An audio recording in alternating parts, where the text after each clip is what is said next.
जैसे लैला का रेहान से मिलना ताकि वो उससे सबक सीखे। तुम रेहान को अपनी कंपनी में कोई जगह दो। क्या कहा? हरगिज नहीं, यही तो वो चाहता है, कंपनी के अंदर आना। मैंने कहा ना, उसके माथे पर लिखा है कि मैं फ्रॉड हूं। ये कैसे हो सकता है? मैं रेहान को कंपनी में किस बेस पे आने दूं? वो बड़े कहते हैं ना, दोस्तों को करीब रखो और दुश्मनों को और भी करीब।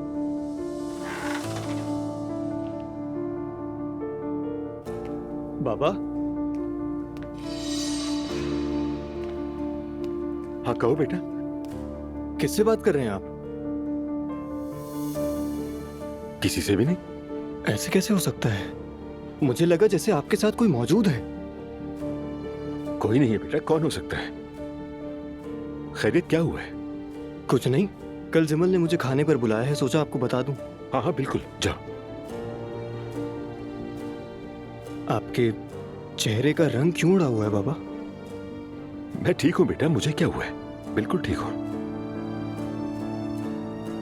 ठीक है, अगर आप कहते हैं तो।